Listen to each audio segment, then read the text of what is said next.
இந்த வீடியோவில் நம்ம என்ன பார்க்க போறோம்னா, கடகராசிக்காரர்களுக்கு 2026 ஜூன் மாதம் நடக்கக்கூடிய அந்த குரு பெயர்ச்சி எத்தகைய ஒரு பலாபலன்கள் நிறைந்த ஒரு குரு பெயர்ச்சியாக அடுத்த 13 மாதங்கள் ஜூன் 2026 இருந்து ஜூன் 2027 வரைக்கும் வரக்கூடிய அந்த குருவின் சஞ்சாரம் எத்தகைய ஒரு பலாபலன்களாக இருக்க போது கடகராசிக்குங்கிறது சயின்டிபிக் வேதிக் அஸ்ட்ராலஜி முறையில எந்த விதத்திலும் மிகைப்படுத்தாமல் உள்ளது உள்ளவாறு ஒரு கிரகமும் ஒரு இடத்துல அப்படி இருக்கும் பொழுது நட்பு, பகை, நீச்சம், உச்சம், அந்த ஒளி தத்துவ பிரகாரம் ஒரு கிரகம் ஒரு இடத்துல சஞ்சரிக்கும் பொழுது அந்த ராசிக்கு எந்த மாதிரி ஒரு பாதிப்பையும் எந்த மாதிரி ஒரு சாதகமான ஒரு அமைப்பையும் கொடுக்கும் அப்படிங்கிறத இந்திய வேத ஜோதிட அடிப்படையிலான அறிவியல் சார்ந்த ஜோதிட ஒரு சாஸ்திரமாகிய சயின்டிபிக் வேதிக் அஸ்ட்ராலஜி முறையில நம்ம பார்க்க போறோம். எந்த விதத்திலையும் மூட நம்பிக்கை மாற ஒரு பரிகாரங்கள் அது மாதிரிலாம் போகாமல் ஒரு கிரகம் ஒரு மாதிரி அமைப்பில் இருந்தா என்ன ஒரு தாக்கத்தை நமக்கு கொடுக்கும் அப்படிங்கிறத நாம துல்லியமாக பார்க்க போறோம். பாருங்க, கடகராசிக்கு இதுவரை குரு 12ஆம் இடத்துல இருந்து சில விஷயங்கள் நல்லதாகவும் சில விஷயங்கள் பிரச்சனைக்குரிய ஒரு விஷயமாகவும் நடந்து கொண்டிருந்தது. எப்படின்னா 12ஆம் இடங்கிறது பாத்தீங்கன்னா சுப விரயங்களும் நிறைய செய்யும். சுப விரயங்கள் நிறைய செய்யணும்னா என்ன அர்த்தம்? நம்ம இன்கம் வருமானம் இல்லாமல் விரயங்கள் செய்ய முடியாது. அப்படிங்கன்னா வருமானமும் இருந்தது ஒரு பக்கம், 2025 ஜூன் மாதத்திலிருந்து மே மாதம் வரை வருமானமும் ஒரு பக்கம் வந்தது.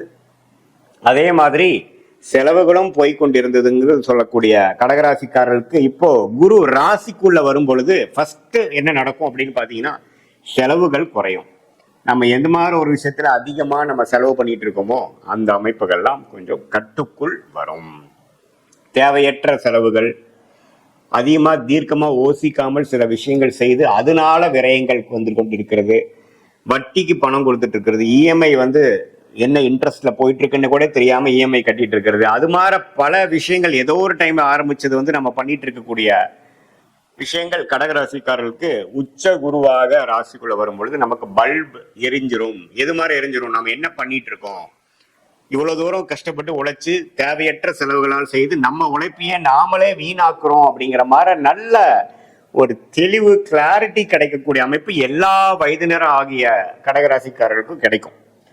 இப்ப நம்ம மாணவர்களா இருந்தாலும் சரி, நடுத்தர வயதினராக இருந்தாலும் சரி, இளம் வயதினராக இருந்தாலும் சரி, சீனியர் சிட்டிசனா இருந்தாலும் சரி, இல்லத்தரசிகளாக இருந்தாலும் சரி, எல்லாருக்கும் பாத்தீங்கன்னா அவங்கவுங்களுடைய வாழ்க்கையில என்னென்ன விஷயங்கள் செய்யறாங்களோ அவங்களுடைய வாழ்க்கை சம்பவத்துல என்னென்ன மாதிரி பிரச்சனைகள் இருக்கோ அந்த பிரச்சனைகளை டீல் பண்றதுக்கு கிளாரிட்டி இல்லாமல் ஒரு தெளிவில்லாமல் நம்ம போராடி கொண்டு இருக்கக்கூடிய கடகராசிக்காரர்கள் 2025 ஜூன் மாதத்திலிருந்து மே 2026 வரைக்கும் இந்த 10-11 மாதங்கள் நாம கஷ்டப்பட்டுட்டு இருந்தது. பினான்சியலாகவும் சரி, உறவுகளாலும் சரி,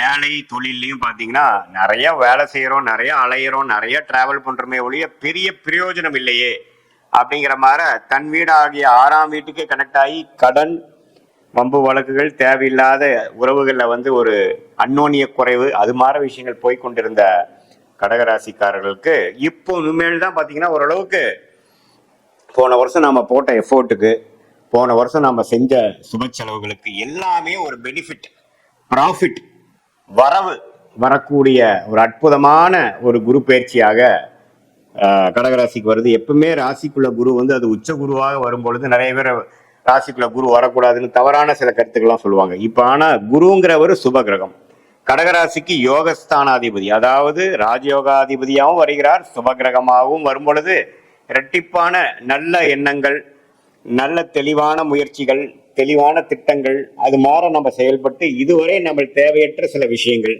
கண்ணுக்கு முன்னாடியே சில தப்பா அபத்தமா பண்ணிட்டு இருப்போம், அது நமக்கு தெரியாது. அதனால இந்த விஷயத்தை சிம்பிளா இப்படி சால்வ் பண்ணலாமே அப்படிங்கிறது இப்பதான் நமக்கு தோணும்.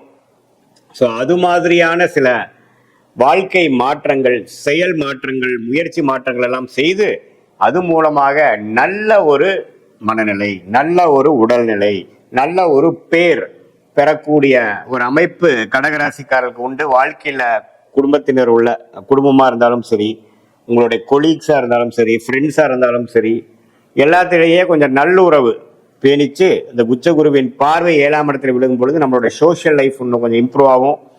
ஸ்டேட்டஸ் இன் த சொசைட்டி கொஞ்சம் இம்ப்ரூவ் ஆகும். People will start recognising you. உங்களை அப்பதான் ரெகக்னைஸ் பண்ணுவாங்க. ஓ, இவரா இந்த அளவுக்கு வந்துட்டாரா, ஓஹோ ஸ்டாண்ட் பண்ணிட்டாரு போல அப்படிங்கிற மாதிரி சில விஷயங்கள் உங்களுக்கே பாத்தீங்கன்னா you will be totally in control of yourself. இது மாதிரி 2025 இருந்து 2026 மே மாதம் வரைக்கும் நீங்க அப்படி இருந்தீங்கன்னு சொல்ல முடியாது. ஏதோ காலகட்டாயம் ஓடிட்டு இருக்கேன், ஒன்னொன்னு செய்யறேன், அன்னன்னைக்கு என்ன தோணுதோ அதை வச்சு நான் செஞ்சுட்டு இருக்கேங்கிற மாதிரி இருந்தவங்களுக்கு இப்ப நல்லாவே ஒரு ஸ்டெபிலிட்டி கிடைக்கும், நல்ல ஒரு முன்னேற்றம் கிடைக்கும்.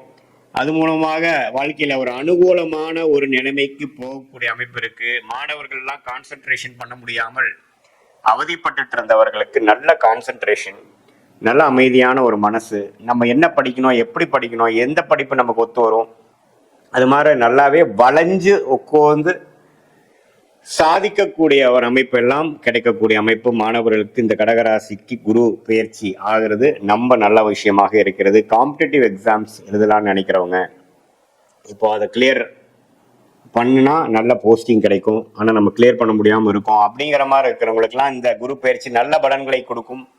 அதே மாதிரி வேலையில ப்ரமோஷன், வேலையில நல்ல மாற்றம், தொழில அபிவிருத்தி, பார்ட்னர்ஸ்குள்ள கொஞ்சம் நல்ல உறவு கொண்டாடக்கூடிய, நல்ல உறவு பேணக்கூடிய ஒரு அமைப்பு, இது எல்லாமே கொடுக்க வல்லதாக இந்த கடகராசிக்கு உச்ச குரு வருவது அருமையான விஷயம். 9ஆம் இடத்துல இருந்து சனி இருந்து தகப்பனார் சைட்ல இருந்து நமக்கு பெரிய சப்போர்ட் இல்லாமல் போறதுக்கு கொஞ்சம் பரவாயில்லையா இருக்கும். அது மாதிரி வாழ்க்கை அமைப்பில் இருக்கிறவங்களுக்கு கொஞ்சம் பேட்சப், அப்பாவோட தகப்பனார் வழியில வரக்கூடிய அமைப்புலையும் ஓரளவுக்கு நல்ல பெனிஃபிட் இருக்கு. குரு சனியை பார்க்கிறார் 9ஆம் இடத்தை. அதே சமயத்துல 5ஆம் இடம் குழந்தைகள்னால பெரிய ஒரு ஒரு நற்செய்தியோ ஒரு நல்ல ஒரு அமைப்பு இல்லாமல் போய் கொண்டிருக்கிறது. அப்படிங்கிறவங்க குழந்தைகள் கொஞ்சம் செட்டில் ஆயிட்டாங்க, குழந்தைங்க கல்யாணம் பண்ணி கொடுத்துட்டோம், குழந்தைகளுக்கு நல்ல காலேஜ் கிடைச்சிருச்சு, குழந்தைங்களுக்கு நல்ல இடத்துல அவங்க இருக்காங்கிறதுனால ஒரு நற்செய்தி, ஒரு நல்ல ஒரு ஒரு திருப்தியை கொடுக்கக்கூடிய ஒரு அமைப்பு குழந்தை செல்வம் மூலமாகவும் வரக்கூடிய அமைப்புகள் இருக்கு. ஸோ ஓவராலா பார்க்கும் பொழுது இந்த ராசிக்குள்ளேயே உச்ச குருவாக 13 மாதங்கள் வழிநடத்தக்கூடிய இந்த குரு பயிற்சி நல்ல அமைப்பு. இதுல பாருங்க, நவம்பர், டிசம்பர், ஜனவரி மாதம் சிம்மத்துக்கு போய் 2ஆம் இடத்துக்கு அதிவக்கிரமாக போறார். அதுவும் பாருங்க வருமானத்துக்கு, குடும்பத்துக்கு வேணுங்கிற சில விஷயங்கள் பண்ணிக்கிறதுக்கு நல்லாவே சில பெனிஃபிட்ஸ் இருக்கும். சில வெளி மாநிலம், வெளிநாடு டிராவலிங் கொடுக்கும் இந்த இயர் எண்டில். அதுவும் கொஞ்சம் பாசிட்டிவான அமைப்பு இருக்கு. பண விஷயங்கள் கொஞ்சம் புலக்காட்டங்கள் முதலோட கொஞ்சம் நல்லா இருக்கக்கூடிய அமைப்பு. ஸோ ஈவன் அதிவக்கரமாக 2ஆம் இடத்துக்கு போய் நட்பு வீட்டுக்கு போறதும் பார்த்தீங்கன்னா ஒரு நல்ல அமைப்பு தான். ஸோ ஓவராலா ஒரு அருமையான ஒரு குரு பயிற்சியாக கடகராசிக்காரர்கள் இருக்கு. இது பொதுவான பலனை தவிர உங்களுடைய ஜென்ம ஜாதகத்துல உங்களுடைய ஜாதகம் எப்படி இருக்கு, லக்னம் என்ன, நீங்க ஆயில்ய நட்சத்திரத்துல பிறந்திருக்கீங்களா, பூச நட்சத்திரத்துல பிறந்திருக்கீங்களா, புனர்பூச நட்சத்திரத்துல பிறந்திருக்கீங்களா பார்த்து உண்மையுமே துல்லியமான பலன்கள் தசாபுக்திகள் அடிப்படையிலையும் உங்கள் லக்ன அடிப்படையிலையும் நாம பேசின இந்த கோச்சார குரு பயிற்சி அடிப்படையிலும் கடகராசிக்கு உண்மையுமே நல்ல ஒரு துல்லியமான பலன்கள் தெரிந்து அது மூலமாக சயின்டிபிக் வேதிக் அஸ்ட்ராலஜி மூலமாக பலன் பெற்று உங்களுடைய வாழ்க்கையில் தேவையற்ற எதிர்நீச்சல்கள் போடாமல் எளிதில் வாழ்க்கையில் வெற்றி பெற முடியும் என்று சொல்ல விரும்புகிறேன். மீண்டும் மற்றொரு காணொலியில் சந்திப்போம். நன்றி.